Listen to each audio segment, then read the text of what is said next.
Welcome to Abi views channel. இன்னைக்கு நம்ம மீனாட்சி அம்மனை பற்றி பார்க்க போகிறோம்.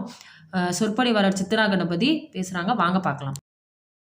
சேனலை பார்த்து கொண்டிருக்கும் அனைவருக்கும் ஆன்மீக சொற்பொழிவாளர் மதுரை சித்ரா கணபதியின் வணக்கம். இன்னைக்கு நம்ம மதுரை மீனாட்சியை பற்றி பார்க்க போகிறோம். மீனாட்சி அம்மன் இந்த பூவுலகிலே அவதரித்து மானிட பெண்ணாக வாழ்ந்து மதுரைக்கு அரசியாக மதுரையை ஆண்டாள். மதுரைக்கு அரசி பாண்டிமாதேவி அப்படின்லாம் அவளை சொல்லுவோம். அப்போது இந்த மீனாட்சி அம்மன் அரச குலத்திலே பிறந்து வாழ்ந்தாள் என்பதற்கு அவள் பெயரிலேயே ஒரு சான்று இருக்கிறது.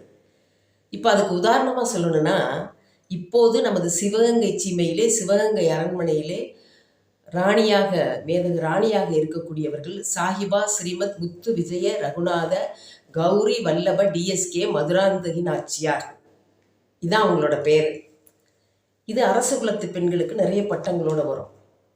இதே மாதிரி மீனாட்சி அம்மனுக்கு பாண்டிய குல பெயர் என்ன தெரியுமா? அந்த பாண்டிய குல பேரரசிக்கு பேர் என்னன்னா ஸ்ரீ காமகோட்டமுடைய ஆளுடைய நாச்சியார். இதுதான் மீனாட்சி அம்மனுக்கு இருக்கக்கூடிய அந்த அரச குல பெயர்.